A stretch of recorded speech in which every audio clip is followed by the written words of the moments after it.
call the University Heights City Council meeting to order, April 11th, 2017.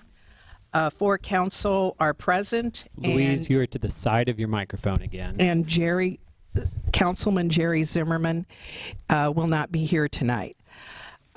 Minutes have been circulated for March 14th. Are there any additions or corrections? Hearing none, the minutes are approved by unanimous consent. The next order of business is public hearing. I open the public hearing. The public hearing on proposal of Mid-American Energy Company to renew non-exclusive electric and natural gas supply operations and maintenance franchises. If anybody would like to speak, come up to the podium here and state your name and address.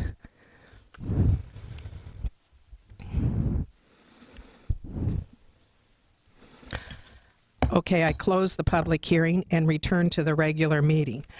Okay, Steve Ballard circulated some information, and so I'm going to go to you, Steve. Sure, thank you. So there's two ordinances that are going to be before the council. We had them on the agenda tonight. We're still in some discussions and negotiations with Mid-American Energy on a couple of final points. So didn't impede the council from having the public hearing tonight, so that's gone ahead. But we're not in a place to have ordinances for an electrical or electricity franchise and a natural gas franchise.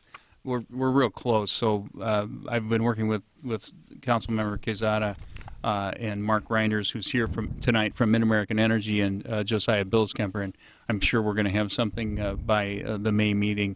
The existing franchise doesn't expire until later, so the city's protected, Mid-American's protected, and I would request that you defer any action on ordinances 203 and 204 until the May meeting. Are there any questions for? When does the current one expire? I think it actually expires May 31. Now, that doesn't have anything to do with like interrupting service. No, I understand that. Mm-hmm. So we'll have to collapse the vote next time, which I don't think will be a problem either. But I don't think so either. Yeah. I didn't think it would be council's prerogative to operate without contracts. Yeah, So no. It makes sense to Yeah. wait until next Okay, the next meeting. fine. Any other questions? I see the Mid-American representative is here. Mark, do you have anything to say? Really don't, and then I was just here to answer any questions. Okay. He didn't go to the microphone, but he said he's here to answer any questions that anybody might have. So thank you. We're just going to defer to May. So the next order of business is public input. Would anyone from the public like to speak to the council? Virginia? Virginia Miller, 7 Glencrest Drive. I'm here tonight to invite everybody to come back here next week on Monday, April 17th, for a presentation on urban trees in University Heights at 7 p.m. We'll be going over what is urban forestry, why it's important, an update on the emerald ash borer and what the city will be doing, and options for replanting for people who lose their ash trees. Thank you, Virginia. I hope lots of people come. It sounds like an interesting evening. Would anyone else like to speak? Hi.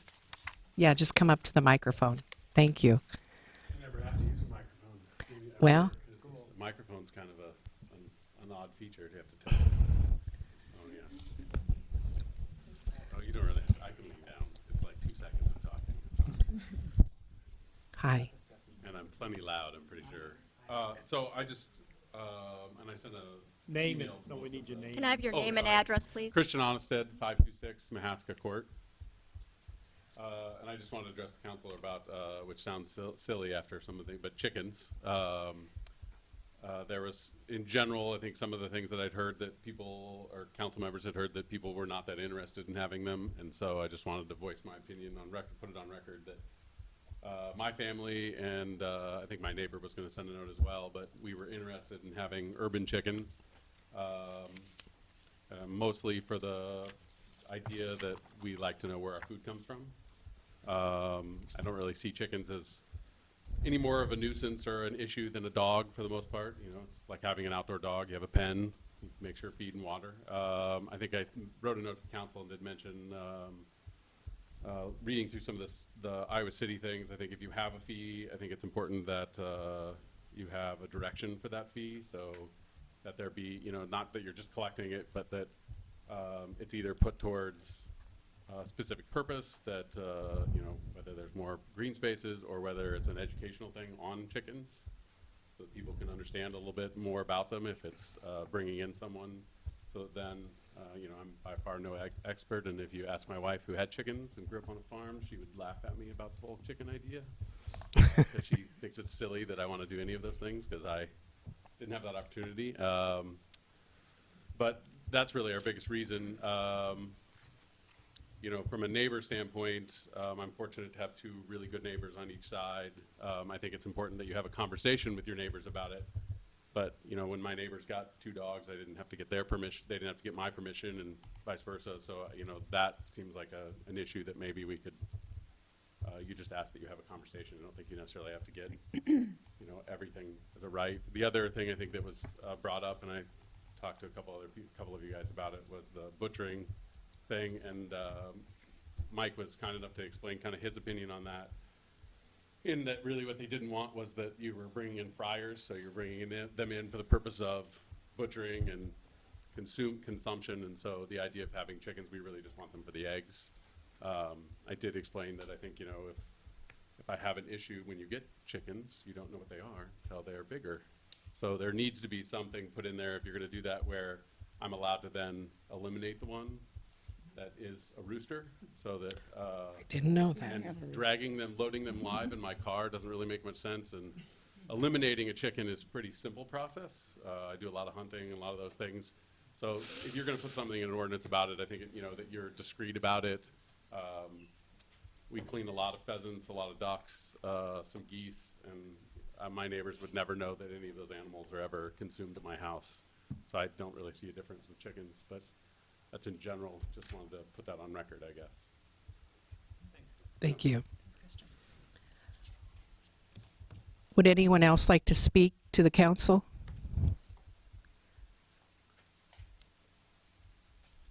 Okay, we'll go on to One University Place construction reports and updates. I asked Jeff Maxwell to attend the meeting tonight. Thanks for coming, Jeff. You're welcome. Thanks for inviting me. Jeff Maxwell, Maxwell Development. Okay, we're good. Progress on our building. McComas Tacina is informing us that they believe that they're going to be starting to escalate our schedule a little bit. We're looking at more of a final occupancy now, shooting for closer to Thanksgiving as opposed to the end of the year. So that's an optimistic thought that we're all trying to be working on. As you know, McComas Tacina has done, we believe, a very, very good job for the development team and as well for the community as very best as they possibly can. So we're real pleased about that. Our marketing activity levels in the last 2 weeks have really escalated tremendously. We've had some adjustment in pricing that's had to be done as we were testing the market to see where we were at from our marketing standpoint, and those adjustments have been made, and it's made a significant difference in our activity level. Sales and occupancies are coming up. I think we're approaching 10 or 11 units now in the front building, so we're almost at the 50% level. Those are sold? From a commitment, a combination of sold and rentals. Yeah. Oh, and rentals. Yes. Can you dissect that number? I don't know exactly the number. Okay. The number in the back building, there's another sold unit finalized this morning again in the rear building, so that's, I think, 3 of them in the last week in the rear building. So we're just real excited with that level of activity starting to pick up again. There is a meeting, Steve, that I need to ask. Justin Doyle will be in town this next Monday. Jim Lane has been attempting to try to get a meeting with Justin to finalize some of the public improvement values and the special assessment. Justin's committed to being here from early morning. We've got several other meetings scheduled, but if you could give that some thought, perhaps. I talked to Kevin today. Okay. and we're going to email Justin the information. Okay. Steve and I talked about that. He'll do that, and we'll figure out a time for Justin. We're both pretty available. Steve and I are both pretty available on Monday. I think Monday will be a day that he plans on spending most all of the day here, and he's coming down early in the morning, so we've got some other meetings scheduled as well, so hopefully we can get on that and finalize that. Josiah has also shared with me on the public improvements, there's still a couple of outstanding items, mostly traffic control related. The push buttons for the passenger or for the pedestrian walkways were shipped incorrectly, and those need to be changed out, and for whatever reason, it's just taking an awful long time to get that done. There's some minor grouting at the base of the traffic signals that have to be finalized, and that's done with non-freezing weather, so that'll be finalized. But Josiah just shared with me he'll be sending out a final punch list item tomorrow, and we'll put every bit of effort into trying to get those 2 or 3 items completed just as soon as we can. Any questions from anyone? We've just got an email from Judy Joyce about maintenance of the East Ravine and the West Ravine, actually, to monitor that. Judy is under contract to do the evaluations of the ravines. I think Quality Care will actually do any of the required work that's needed or prescribed by Judy Joyce, and they've agreed that they'll also take care of those issues as they're directed from her. So a meeting this next week is being planned to get everyone on site and do their first spring tour and spring visit, I believe. Commercial? Commercial spaces, the Maggie's Pizza framing work is underway. You see the activity level going on in there. Jerry Zimmerman is handling that contracting work, and McComas Cecina, I have not got a recent update on that, but I see the activity level has started in there. There are several other action items. The space that's adjacent to this community center is now spoken for. The exercise center that's going to be serving the community of One University Place will be a private. We've attempted to try to get a public exercise clinic in here, and we're having difficulty getting that secured. So as of right now, the front space, the front half of the adjoining space next to us is committed. We're not allowed to disclose who that is yet, but the community of One University Place will be incorporating this space on the north half of the building will be the exercise space for the residents of both buildings. There's activity space on the salon activity that has several different interested parties. The location for that is on the far west end of the building. And if that space were to be committed, we would be down to 2,500 square foot spaces. So we're at about 2/3 completed now on our commercial space. Do city staff count as residents for the gym? Absolutely, they should. They're part of the association with the same honors, including the mayor. Oh, there you go. Thank you. I don't think so. And Jerry's not here, so we ought to put him at the top of the list also. Yeah, those details. I mean, the space is available for the One University Place community. There are some other options that we're trying to consider there, but it's just not finalized yet. But that's a really important amenity that we were hoping for the entire community, but we're getting some resistance from some of the commercial users. They're very concerned about traffic on Melrose at the peak hours in the morning and in the evening, and we've not been able to calm that for some reason. What are they defining as peak hours? Early morning traffic, heavy flows in and out of the Like hospital. 6 a.m. and Well, 6 a.m. isn't quite so much of a problem, but you get closer to 6:30, 6:45. Mhm. I'm sensing that's the time frame that they've shared with us. And then again in the evening, what seems to be perfect timing in one hand, they're claiming it's not. And there's Oh, what's that? Can you tell us what time frame they're calling not good timing? that 6:30 to 7:15, 7:30 time in the morning to be able to have not in-house residents, but the community, to be able to be open to the general public. They're fearful of the amount of traffic. I've shared with them the fact that the intersection now performs better and more efficiently than it did prior to the improvements, but that's not convinced them of that yet. And how about the PM? So we know 6:45 to 7:15 is a point of tension. What about the evening hours? What are the- I think their evening hours, the mass exodus coming out of the hospital of 3:45 to 4:35 o'clock is their peak concern. The after-work hours. And again, our hopes were to have a full 24-hour service that would be available to the whole community. And we've not given up completely. We've been exploring this other idea, and the space would only amount to half of this square footage that's over here right now, since the front half is already sold. Any other questions? Oh, yes, Ann. I'd like to know what the current occupancy is of the units. I think there's only one resident in the building as of right now. Yeah, I think there's one, I don't know her name, lady that works at the hospital.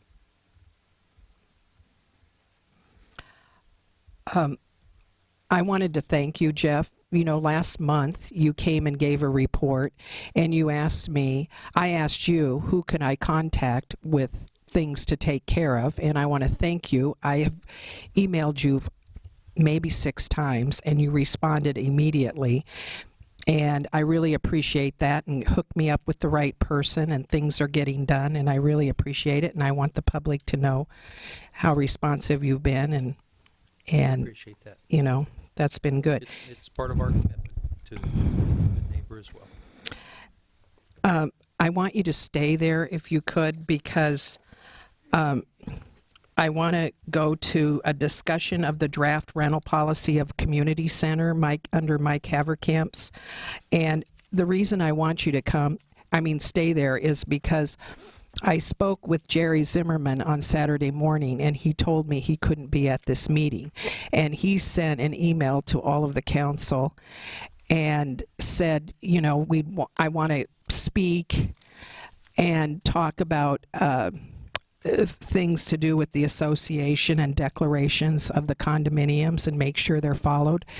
And after I read it, I called him and said, if I have Jeff Maxwell or Kevin Munson or a representative there, I think that would be a good thing so the council could review the agreement and see if it follows with the condominium declarations.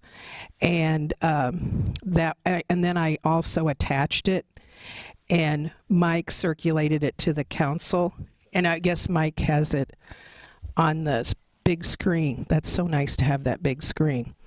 And anyway, you know, Councilman Zimmerman was really concerned about parking, and when we sat down at this work session, the council did a maximum of 50 attendees. And have you had time to review it a little bit? And I know the council wants to be very supportive of other residential and commercial neighbors and be good neighbors. And I wondered if you wanted to comment on how it's worded with the parking, if you see a problem with it. I think the community use of the community center is exactly what its intended use was. It's one of the intended uses. We expect to be and hope to be fully neighborly, if you will. I think that's the term that you used earlier. I do think it's a little bit of uncharted waters to where we all need to approach with a real critical eye to be sympathetic to the residential customers in the building, or residents, to be sensitive to the other commercial users in the building.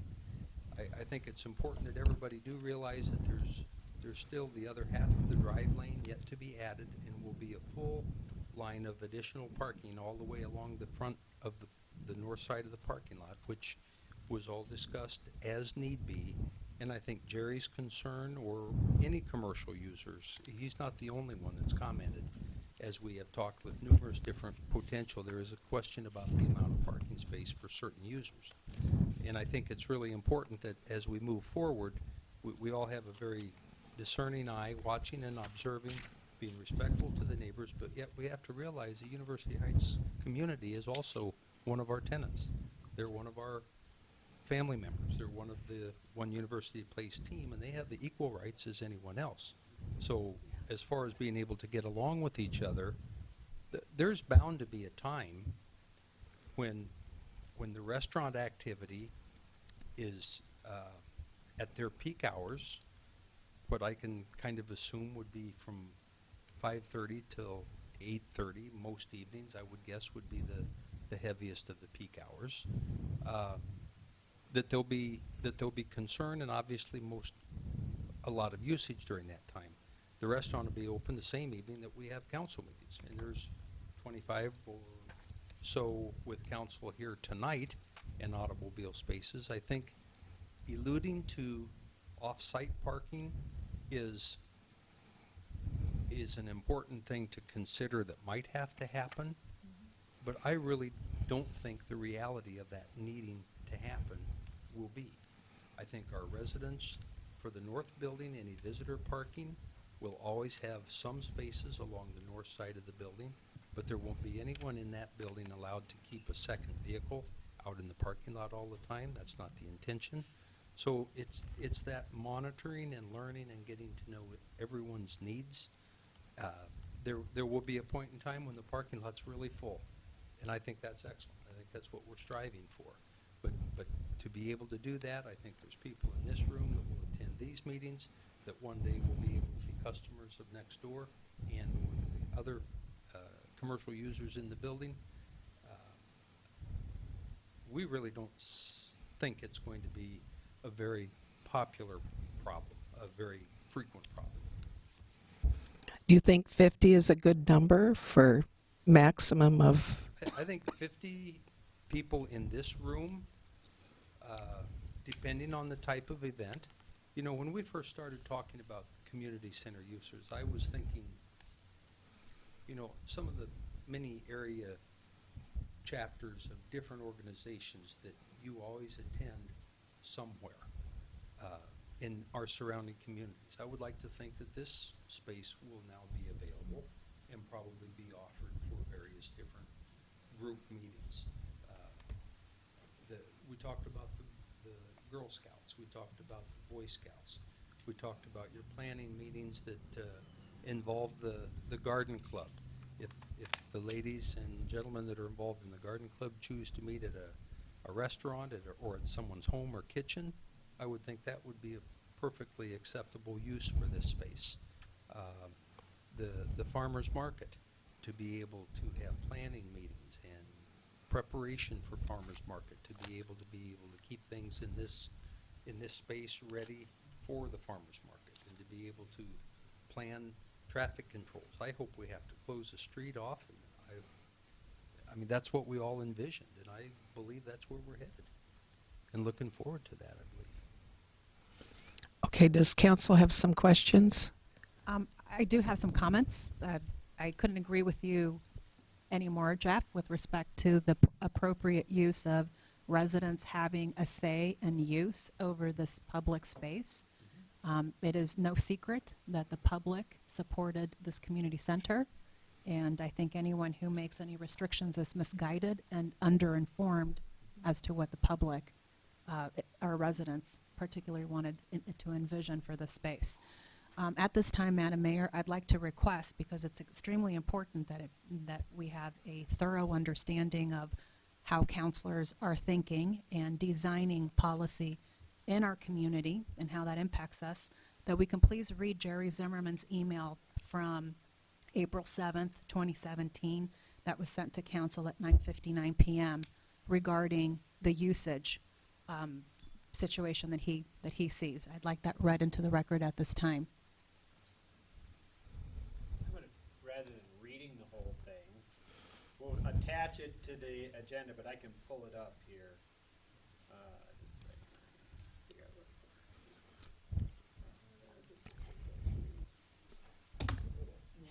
That's right. And that's why I thought the clerk would be well suited to read this for us as a neutral party. There you go, Chris.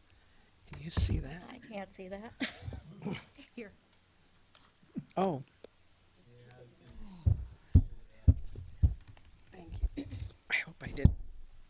Yeah, this is easy to read.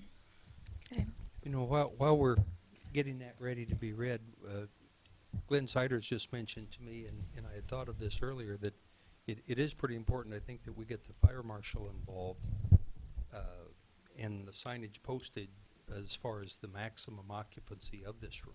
Maximum occupancy for this room has been provided by the building inspector at Oh, okay. 148. 148? 148 people. So it was. We'll certainly get to know each other pretty well. I find that really hard to believe. It's actually 141, but Yeah. That's what we were told. Really? Yep. Yeah. Last meeting. And nobody Well, Dottie and I don't agree with that. No. do we? I can tell by the, that surprises me, but I guess I'm not used to having that sign. I've oftentimes been in a restaurant or in a public space where I read that sign on the wall and I do the math and I'm a little bit surprised at how high those numbers sometimes are. So I may be completely wrong. okay, Chris is going to read Councilman Zimmerman's email. All, excuse me, all, I will be unable to take part in the council meeting this coming week. I am sorry, but I have no choice. As you all know, I am very concerned, as a business owner, about the parking required for as many as 50 guests at the community center. This is likely to put pressure on businesses whose livelihood and vitality depend on sufficient parking. This pressure is what motivated the condominium declaration that does not allow for profit events except for catering by the businesses. Please also know that presently there is a potential business owner looking at one of the spaces who will not purchase a space unless and until the parking issue is resolved with the city. Certainly it is self-serving, representing the potential business owners, but I would hope that the use of the city space would not be restricted to not-for-profit organizations and small meetings of residents at University Heights. I think this view is consistent with the condominium declarations that may not permit the event center now contemplated by the city. I am sorry I will not be there for the discussion, and I would hope that the vote would be put off until I can be there, even though I will abstain. Thank you for your consideration, Jerry. Thank you, Chris. Now, did you want to comment more? No. Did you want to comment, I apparently? think so. I'd like to just expand. I did have a conversation with Louise earlier today in preparation, making sure that we were going to be here and we had proper time to review the Agreement. agreement as it's being contemplated. And I was a little bit taken when Louise was pointing out the fact that the city would consider using it for a fee as a for-profit activity. I guess I just never thought that would even be a consideration. And not that it can't be, but I'm kind of mirroring what Jerry is concerned. He's concerned that if this space were to be utilized and rented for a short duration period of time for a fee, and even though the rental dollars would flow into the community, that surprised me. And maybe that's not your intention, but it seems that would be an inappropriate use of what I thought this building was created for. If it were to be used for any nonprofit, any community-oriented, if there was a residential family, I remember we discussed possibly having larger family gatherings where Mike's family just won't fit in his home and this space was available and he could rent it for a fee that was Jeff, predictable. quick interruption.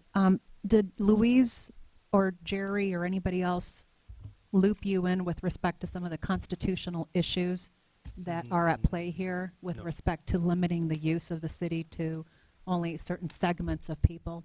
There is a memorandum that I think it was part of the public council packet at the last meeting that articulates very well constitutional federal issues for freedom of religious practice, freedom of speech, freedom of association that the city faces. If we restrict too much without being... I've not had that conversation. Just in Louisa, my conversation this morning, she had mentioned that I was trying to tell him what Jerry's concerns were. And, Sure. and again, I think Jerry could probably say it better than anyone. His request to maybe defer this, that's certainly council's business. But it just surprised me if there was a for-profit motive. I would think the community center interest would be, what do I know? I didn't write the law. So as a neighbor, as a resident, I would just think that was seemingly would surprise me. I've been surprised many times before. I was thinking more community centered for family gatherings, for anything nonprofit that's good for our community, good for our residents to be able to participate locally. But to do it for an actual profit, I understand the fee structure that you're demonstrating. It seems to be very fair. Is that what you're concerned about, is the basic fee structure of $30 for 2 hours? Well, that, I can't imagine what a 2-hour usage would be, but again, I haven't attempted to do that. Well, we can't do it for free. I mean, we do have to pay staff to, do keys. We do have to pay for back office operations, a number of things. I mean, we're losing, as a matter of a business model, there's no money to be made here with the fees that we're charging. So I don't see it as a commercial use issue. It's more of... It's not a profit for the community center, but if I were to want to hold a class, I was a professor and I needed a space and I was going to have an hour class and we're going to meet once every week for an hour and a half or 2 hours, work it into the time frame. Yeah. And that he No. was charging a fee for people to come here. That just seems kind of awkward to me. But Well, that's exactly what council did not agree to do at the working session. Council did not agree to lease out to individuals or businesses blocks of permanent space here. It's all by invitation by the city as a guest, and if there's any compensation associated with that, well, the city needs to make arrangements for that, but that's certainly not a leasing arrangement like a tenant. We're not taking on any tenants. Jim and Mike and Dottie, please correct me if that was a misunderstanding. I don't think there was any discussion or any inclination that we were taking on tenants for this space. No. Are you taking on tenants, Jim? Not that I'm aware of. Mike, Yeah. can you refresh my memory? That word was not used. Okay, And no maybe- But maybe I do think, and Jeff's, we did not discuss the for-profit Right. very well. We talked about it some, and we did not disavow doing that. And I think we need to perhaps, What do you mean by for-profit? Can you explain a little bit? Give an well, yoga example? class, other classes we've talked about. Jeff talked about a professor who would give a seminar. I mean, there's people in the financial advising business who put on seminars and all of this kind of stuff also. Really? Yeah, I'd never go to them, but anyway. Now, And not even for the dinner? No. Ann no, wanted to, especially the dinner. can you Might come get up? domain poisoning. So. Just come up to the microphone, Ann. Ann wanted to add something. Gonna say, what if I want to host a Tupperware party? Yeah, I mean, there's a huge Spectrum. Yeah, and because what I'm kind of thinking about is these for-profit things only be for residents of community of University Heights, and maybe at that point we limit them to 25 people if it's going to be a for-profit type of thing. So I'm just trying to throw out some ideas around, some kind of limitation on the for-profit piece. Now, That's right. I don't I'll know tell what. you- Now, going back to what you said, I don't know what all Steve is comfortable with either, so. Well, all I'll tell you is that the seminars for urban chickens would be for a fee of $5 for the certificate. Yeah, fine. But that, And scrambled eggs, right. but I think in terms of a lot of that, I think we had talked about the idea of I think a Tupperware party is, my God, we're getting into such minutia. But anyway, a Tupperware party is very different than a yoga class in the sense that the yoga class, you charge people to come to the class. And the idea that we would put together some kind of a recreation commission that would sponsor things like that so that it isn't just any person making a profit. That's right. I think a Tupperware party is very different in the sense that you don't charge, I don't think, the people to come. And I mean, to me, that would be a legitimate, normal use by a resident. They Have may you buy been stuff to a at it. Tupperware party? Have you been to No, a Tupperware party? I'm just checking. All I remember, Because I do remember the I don't Tupperware think you know how they work exactly, and the person who puts on the Tupperware party does benefit from it financially. But I don't see that in quite. Will you come up Well, are too? we going to go after toddlers and birthdays? Well, I mean, the toddlers benefit from their birthday parties here. But you know, let me just present another scenario. This has opened up a whole can of worms, frankly. I teach genealogy and I teach classes. At the moment, I'm doing it at Hills Bank, and they pay me for the classes. But the possibility is out there that maybe I want to teach a class. It's always a 2-session bit.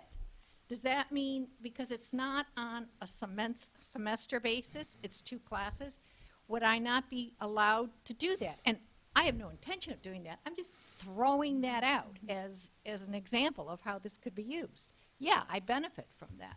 So this is a whole can of worms here, you guys. Good Well, luck. right now, my understanding is right now, as it's written, we're not talking about profit for profit. No, I don't think there was At ever this time, any language in that but agreement. it was a concern of Jerry's and a concern Jerry of was present at the same meeting. We were all present. He stayed through for 2.5 hours discussing ad nauseum this agreement. I'm not sure where the confusion is, other than the parking space that he is trying to balance out against his business interest, which I totally understand. But I think that's a separate issue, and I think we're just going down a detail that is not intended and not reflected in the language unless legal would like to speak to that at this time. And I didn't mean to open up a topic. It was just a 3-minute conversation with Louise this morning, and I just, with this being the topic, I thought I'd share that. It No. wasn't. Well, item 9 says, sale of goods. No items or services may be sold unless it is a city-sponsored event. That's So right. I would think the Tupperware or the genealogy courses, those things would not be allowed at this point. I don't know. At Yeah. case-by-case basis, right? right. No, I don't think. Okay. So the council, do you want to defer this, or do you want to make a decision, or No. what's the wishes of the council? Well, I respect Jerry's concerns. I also would like to begin working on this in actuality, so we can see if there's any issues that we need to address. And so I would like to move forward on it, because I think we need to, see who wants to rent, who wants to use it, see what kinds of parking. We're not going to have much parking issues right now. I mean, Jerry said May 1st on opening this, and that's, And now it's June 15th. now it's June 15th, and we'll still, we'll see. I don't And maybe- comment on that. So anyway. Maybe not. Yeah, but I mean, we've got a couple months here where we could get some use from a standpoint of history and get some data to see if we need to tweak this, tweak this thing And in we some can way. clean it up Yeah. after the Yeah, so I'm not, so I don't see a need to wait. I'd like to get started so we can Okay. start making our mistakes and Or our successes. and our successes, and making